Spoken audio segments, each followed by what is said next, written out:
We've got a debate coming up on this new anti-terror legislation, and we're going to dig into some of the details with two experts, maybe take a bit of the partisanship out of this. Sparks are flying between the Tories and the NDP over that legislation. Does it go too far? Does it threaten civil liberties? Or does Canada actually need stronger laws to combat violent extremism? We've got two experts squaring off on that next. Stay with us.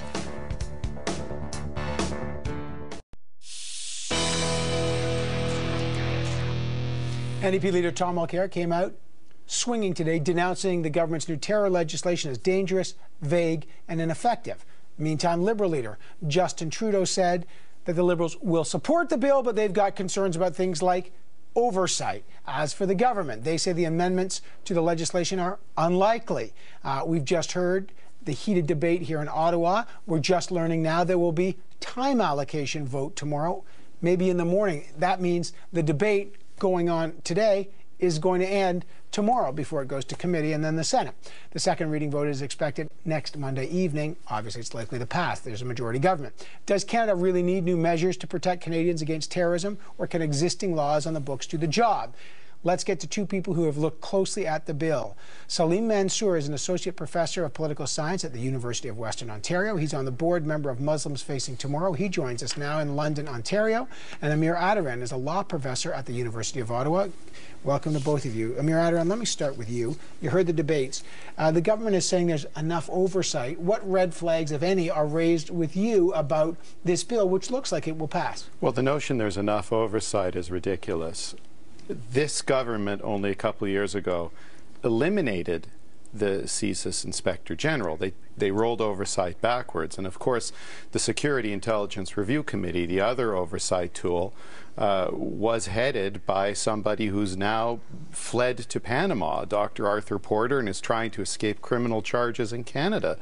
If that's the kind of oversight we've got, then it's not adequate to our current powers in CSIS, much less expanded ones. All right, so on the oversight issue, you don't think that's adequate.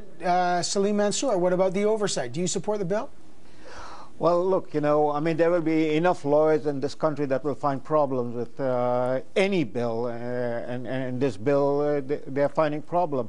But what is it that we are faced with? That's what we have to consider. We are faced with a huge problem that is global in nature, that has, you know, a situation here, right here in Canada. We have had concatenation of events that have taken place in Canada, outside of Canada, and we need to have our security agencies with the resources and the material and the capacity to be able to monitor, to interdict, to do the surveillance. But Professor Mansur, our our security agencies have very considerable powers in all those ways you've named already. And in fact, we're very safe in Canada. We actually are safer than we've ever been. People live longer. There have been few attacks here. Well, I mean, this is 14 years and counting. And the problems have grown. What's 14 years and counting? 14 from 9/11 we are talking about. And in those 14 years, we've escaped mostly without any difficulty. Professor Mansur and then Amir Attaran. Go ahead, sir. Professor Mansur, finish your point. Oh, yeah. Okay. As I was saying, 14 years, and the problems have been growing. We, in Canada and in the Western world, we have, for all sorts of reasons, call it political correctness, call it our own inhibitions, we have not been able to come forthrightly to declare what the problems are. I think, you know... What is the problem? What is the problem? Well, if you want to talk about the problem is Islamist terrorism. It is not simply terrorism. If I have a problem with the government or with this bill, it is not precisely defining where the problem is. It is Islamist terrorism. It is emanating from the Muslim world. It is the Muslims who are the source of the problem. We don't have the problem with an 80-year-old woman trying to board a plane who has to be strip searched. We have a serious problem, and we have been skirting around the problem. You know, I find it very amusing that when political parties in this country, particularly the Liberal Party, keeps talking about oversights and cannot trust the government. I'm reminded that we had one killing in Canada and one kidnapping, and a War Measures Act was declared in this country. Well, we have a serious problem. So Professor I mean, Mansur, do we trust the government or we don't trust the government? It's not really fair to compare the phenomenon of a very few number of Muslims behaving extremely. What do you mean by very few? Amir, what do you mean by very few to the FLQ crisis that ultimately threaten the integrity of this country.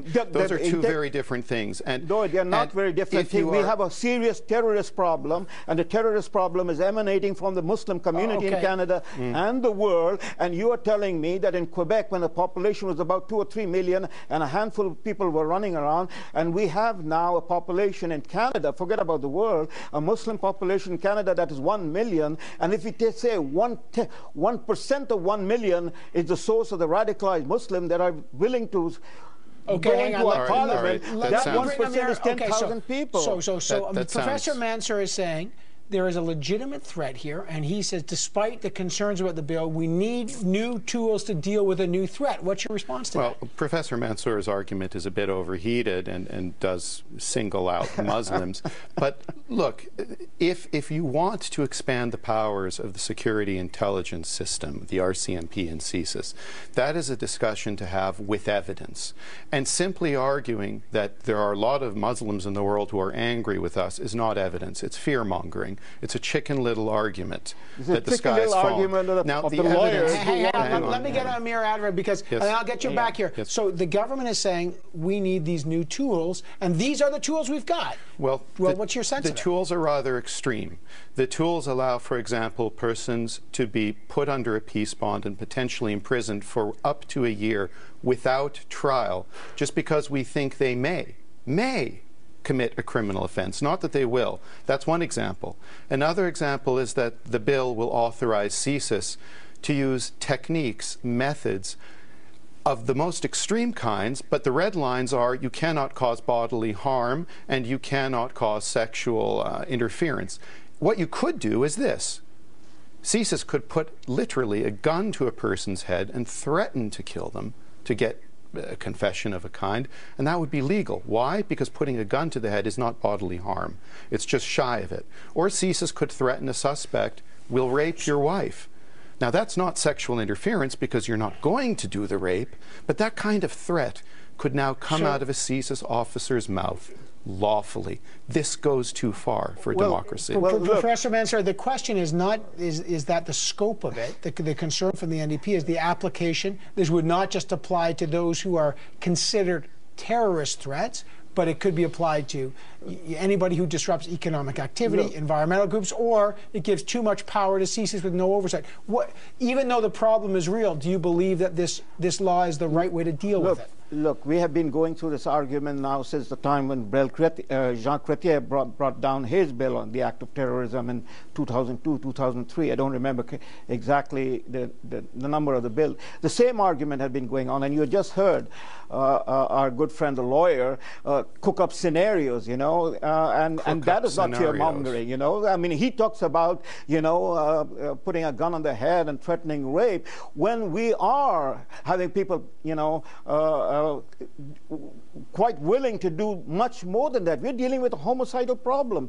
People who are ready to commit suicide to, you know, advance their interests, advance their goals. Professor Mansur, the greater threat to Canadians let me is complete not my just thought. violence. Let me complete my thought. The problem has been from 9/11, we've refused to profile where the problem is emanating from. So are you suggesting we don't want to profile that? Okay, so are you suggesting profiling would be the right way to go? No, I'm just telling you that's the problem. So my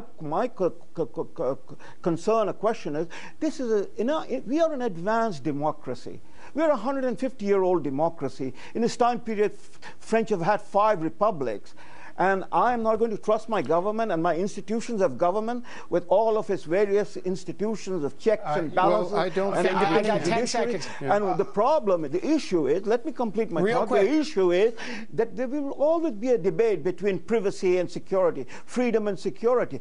I would support that we need the security. All right, I got 10 seconds here. So Professor Mansur says in the balance is right because the security concerns would trump the concerns about privacy. Well, that's not the case, and I'm glad he brings up the long tradition of democracy. For 800 years, The Magna Carta has prevented arbitrary detention. By the way, this bill would roll that back. That's not the Canada we need. Well, all right, Salim Mansur and Amir Attaran. I feel like laughing at Professor Amir's statement, but I'll leave it at that. Well, hang on. We'll do this again. This is obviously a debate that we've got to have. Thanks to both of you. I appreciate your time, sir. Thanks so much. Still ahead on the program, we've been talking a lot about the new counter-terror legislation that gives police and intelligence agencies expanded power. You saw that passionate debate. The ballot box will give your thoughts on it. Stay with us.